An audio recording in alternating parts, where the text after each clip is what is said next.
This is SelfWork, and I'm Dr. Margaret Rutherford. At SelfWork, we'll discuss psychological and emotional issues common in today's world and what to do about them.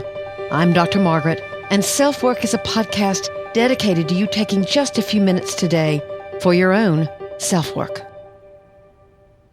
Hi, and welcome back to SelfWork. Thanks so much for being here. I'm going to be talking today about a topic that I'm very passionate about, perfectly hidden depression. I've written about it and researched it for the last 3 years, actually, and I'm so delighted to see that the episodes that have already been on it, which are episodes 3, 4, and 21, as well as last week's episode, which was on the difference between hiding depression and perfectly hidden depression. But I've been delighted to see that those are really some of the most downloaded episodes of SelfWork. In fact, people with perfectly hidden depression are really the perfect audience for a podcast because you don't have to reveal to anyone that you're listening.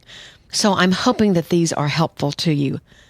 This particular podcast is answering a request from a listener to talk about what causes perfectly hidden depression. So, of course, I'm happy to oblige, and that's what today's podcast is on.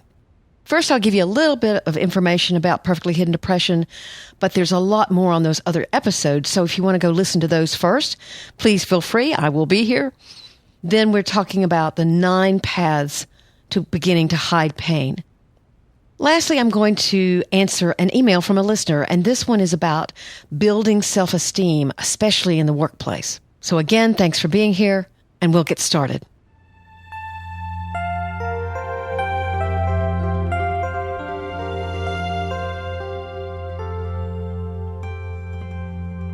So how do you learn to hide pain? What is it about hurt or vulnerability or even sadness that makes many of us form a persona of happiness and busyness that shields us from the eyes of others? Why do we push ourselves to build a life that looks perfect from the outside, but can feel empty and despairing on the inside? As you know by now, or many of you who have downloaded my other episodes of Perfectly Hidden Depression, that's what I call it. I call it that because people have really responded incredibly well to that particular term. In fact, I wish you could read the personal emails I've received just this week. I got one from Malaysia and another one from Brazil. Other days, it's the United Kingdom or Australia or Mississippi or Washington or whatever. Hundreds of emails have arrived from all over the United States and actually the world. They've come from doctors, advertising executives, teachers, chefs, people from all walks of life and from all socioeconomic statuses, both genders, all ages. The one thing they have in common in what they write, they've read or listened to my posts and podcasts on perfectly hidden depression, and here's their response. I'm hiding and doing it very well, even perfectly. As I said in episode 31, sometimes this hiding is intentional and sometimes it's very unconscious. So people who have written me have written and said they were relieved to see that it can be identified, it has a label, and sometimes they are shocked, as I talked about again in the last episode. But how does hiding begin? Remember, this isn't healthy, what psychologists would call compartmentalization, where you literally put aside something painful so you can focus on your work for that day or maybe taking care of your kids. What this is rarely, if ever, revealing or admitting emotional pain to yourself or to other people. So I sat down and came up with the reasons that both people had written to me and told me about, and some of the things I've seen in my practice. Now, the interesting thing about these is that you don't necessarily have to have only one. You might see yourself or find yourself in several of these. Actually, I had posted about this week, and I got comments about, I fit 4 of these, or I fit 2 of these. But most people have said they can really relate. The first reason you might have started hiding, you were sexually or physically abused. It was at that point you began hiding your pain. You were told to shut up, keep the secret. You've simply continued the practice, and you're filled with unspoken shame. You never talk about what's really going on with you, what hurts you, what angers you. The damage of being the target of sexual manipulation or violence silences you. You have this secret that eats away at you and at the time made you feel completely out of control. So, staying in control has become vital to your present way of life. It may be actually that the abuse is in the present, not the past or both. You could be actively hiding, being yelled at, scorned, or ridiculed. And again, remember, that kind of abuse can be toward both genders. So in this case, it becomes mandatory to not let anyone get to know you or venture too much into your reality. The second reason is that you were a child of alcoholics or addicts. In those kind of families, you learn to be hypervigilant.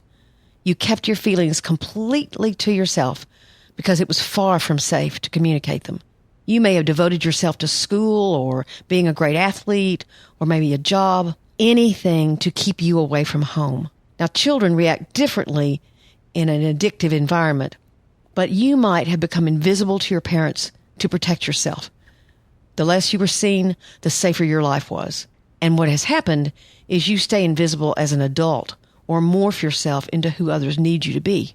By the way, if you were the child of an alcoholic, the ongoing support group, Adult Children of Alcoholics, could be very helpful to you. You're going to find that there are people just like you. The third reason you might be hiding, you were emotionally abused. Let's say you were told you weren't going to amount to anything or that you were too sensitive, you were whined, you were a whiner. This kind of emotional abuse, a complete denigration of your potential as a human being, is just downright cruel. I have a patient who told me, or at least a past patient, that his mother used to throw rocks at him and tell him he wasn't going to amount to anything. He, of course, became a workaholic, right? And really, when he retired, had no clue what to do. And all these feelings from that abuse were there waiting for him. Those words from a parent, a grandparent, a teacher, a coach can be etched in your mind for quite a long time. And you can be left, like my former patient, obsessed with proving that that person was wrong. So you create a perfect-looking, very successful-looking life. In so doing, you avoid admitting vulnerability like the plague. But it doesn't work forever. That's what my former patient found out. The fourth reason, you took a pseudo-adult role in your family as a child. It was your job to take care of all the others in your family. Perhaps one or both of your parents suffered mental or physical illness, or was someone who just couldn't act like an adult. Maybe they were terrible with money, or they were so flighty that they wouldn't take care of basic needs. So, who took care of the rest of the family? You. Maybe you were the eldest child, or maybe you were simply the child that was most innately responsible, maybe the smartest. You fed the others, you made sure they did their homework and got them in bed, or you made sure a parent took their medication, or you picked them up from the bar at night. You became someone who made sure tasks were accomplished, and you were good at it. But you began hiding how lonely and in need of comfort you were. And you've continued. You know, in episode 12, I talk about becoming an emotional grown-up. And in that, I talk about these strategies that we develop as children, that we do not have to continue them as adults. So you might want to check that out, because all of these would involve changing that strategy. Anyway, here's the fifth one. You were the star of your family. Let's say you were highly praised for your successes. You heard things like, "You never disappoint me. You're always at the top of the class." You're labeled the smart one, the athletic one, the accomplished one. Again, you hear, he can do anything he sets his mind to. So you felt as if you could never fail or falter, and this pressure was immense. Add this pressure to whatever just realistic pressure you faced in the world outside your family, and you're set up immediately for believing that you have to keep the thumb in your back, pushing and prodding yourself to remain being the star. You can't accept your mistakes, and you're likely to have become highly perfectionistic. The sixth reason that you begin hiding pain is very simple. you were a guy, or you are a guy, you were taught that it's unmanly to admit any kind of vulnerability. And your male role models, like your dad, your grandfather, your uncles, they had lived that same way. Or maybe you grew up in just a highly gender stereotyped environment or culture where men and women had different rules or expectations, and you put up a huge front of stoicism. I've read that some men try to be more vulnerable, and even the women around them are so uncomfortable with it that they will shame them for it. And yet vulnerability is certainly not only healthy for women, but also for men. The seventh reason is you weren't allowed to express painful emotion, ever. Perfection was expected. Things happen, death, divorce, disappointment. But in the family you grew up in, no one talked about the pain of those losses. It's like literally the losses didn't even occur. You were hushed for crying, punished for showing anger, sent to your room if you looked upset. You heard things like, "Don't come down until you get yourself together," or the infamous, "Don't air your dirty laundry in public." You weren't comforted or supported for feeling hurt or lost or confused. So you did what you were told and you hushed. You stopped asking for comfort because there was none there. You stuck whatever hurt you had far away and became expert at denying its presence. The dominant belief in these families was to always look perfect to the outside world, to never admit that there were painful problems on the inside, and to keep up that pretense at all costs. Not a hair out of place, and every Facebook post reflects, smiles, good stuff. The eighth reason you may have begun hiding your emotional pain, you felt or feel responsible for a parent's happiness or fulfillment. This is a little more complicated. Your parent may have said things like, "I don't know what I'd do without you," or "There's no one who understands me like you do." You feel it was your job to emotionally prop up that parent. So you had to be ever constant, ever caring. And actually, that's what you learn love is. What love is you attending to someone else's insecurity or need. You learn that your worth is in what you can do or be for someone else, rather than in yourself. What this is called in psychology is enmeshment, when there's a real loose boundary between a parent and a child, or between family members in general. And it's actually very hard for kids from these families to become independent. Even though they may be in a caregiving role, how can you leave? This undue responsibility is a setup. Actually, no one has the power to bring fulfillment or contentment to another. So you're trying to please a parent. You're trying to make him or her not depressed or sad. And you can try, but they're really responsible for finding their contentment with life. So you're asked to do something that you end up feeling like a failure. And how can you ever leave if it's your job to make a parent happy? So you can stay locked into that role, and you hide your own struggles because if known, they might disappoint the parent you're trying so hard to please. Your life can become a tangle of hidden secrets. I will share with you that this was very much my relationship with my mom. I guess it's where I learned to be a therapist, actually. But I felt very responsible for her happiness. And it did take me a long time to grow up. I think I was in my 30s before I actually matured and realized the damage that had been done to my sense of purpose. And what happened is I got extremely rebellious because of this sense of responsibility. And really, it's not my mother's fault by any stretch of the imagination, but I made my 20s pretty chaotic.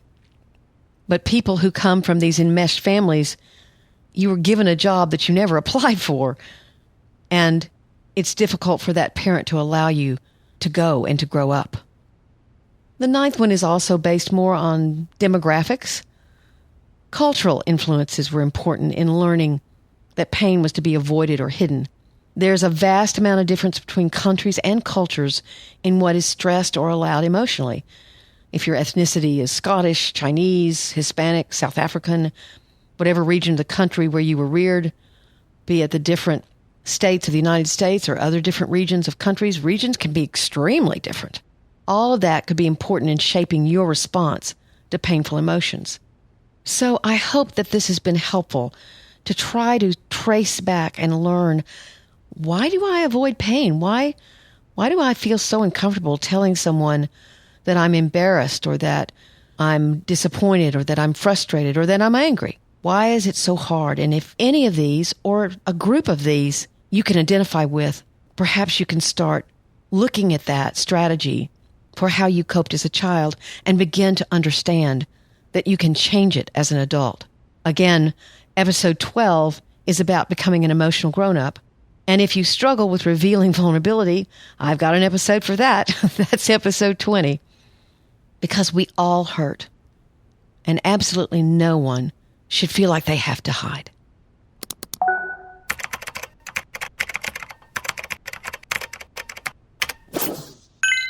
Okay, today's email from a listener. And again, I'm getting a lot of those and I love it. Please feel free to email me. I'll give you my email in a moment. I so appreciate getting to know who you are and what you'd like for me to write about. So this listener gives me her name and then says, I love your podcast. I'm 25 years old and I live in Ontario, Canada. I'd be really interested if you talked about self-esteem in one of your podcasts because I've had low self-esteem for as long as I can remember. My low self-esteem causes a few problems. It makes it harder to cope with life stresses. It doesn't feel very good. And most importantly, it limits my potential in the workplace. My boss will give me a compliment on my work, and I have a hard time believing him because my inner voice will say something like, he doesn't really think you did a good job. He's just being polite. Or a new project will come around, and my inner voice says, there's no way you can do that. You're not smart enough. I've been reading Self-Esteem by Matthew McKay and Patrick Fanning, and I've been trying to work on self-esteem with exercises like writing down 3 things I like about myself each day, and also using self-talk to combat my inner negative. My main issue is that although this seems to be fairly effective at raising my self-esteem in other areas, it's been very difficult to raise my self-esteem about my work. Do you have any tips? So here's my answer, and I'm actually going to do the next podcast on self-esteem, but I answered her email. The first thing that came to mind was the book Lean In by Sheryl Sandberg. In it, she talks a lot about the differences between men and women in the workplace and how women tend to think much more negatively about themselves, not believing their success is due to their own worth. She goes into it with the experience of a corporate executive, and perhaps that would be really good for you to read. My husband kids me and says if I worked for a corporation, I'd last about 3 hours. So I don't know. The only way I know about the corporate world is through the many patients I've had that have lived and worked in it. But here's my answer continuing. I'm so glad you're looking at this now at the age of 25.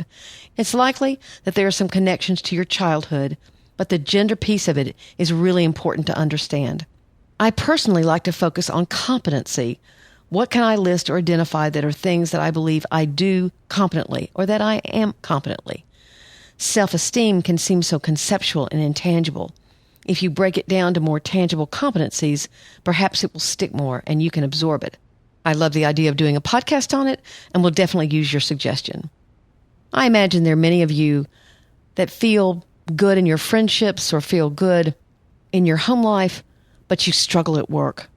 And sometimes it can be the opposite. That people really do well at work, and then as soon as the structure of work is gone, they struggle. So I'll talk about that more in episode 33 of SelfWork, and I hope you'll join me.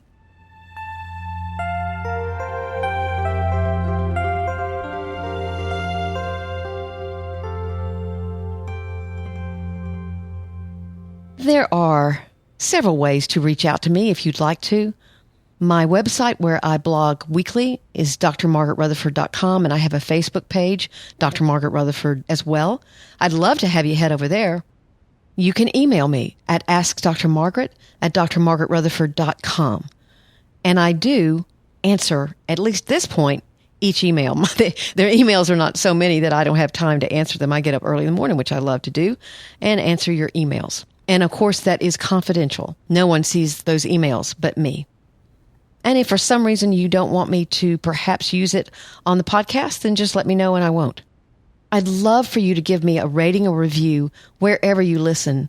Is that Stitcher, SoundCloud, iTunes? It's really important for the other people that might see SelfWork and go, well, what is that? And I wonder if it's any good. So that can be very helpful to me. And of course, one thing you can do, which I would love, is tell other people about it. I know that I'm far more likely to listen to a podcast that a friend or colleague has told me they've really enjoyed. So I'd love it if you did that too. And of course, subscribe. I actually got over 1,000 subscribers this week. Subscriptions, I'm learning, tend to go up and down fairly dramatically, actually. But for the first time, I got over 1,000, and I was so pleased. Oh, and by the way, I'm finally getting some downloads from Wyoming, so welcome, Wyoming. Thank you all for being a part of this podcast. I really appreciate it. I'm Dr. Margaret, and you've been listening to SelfWork.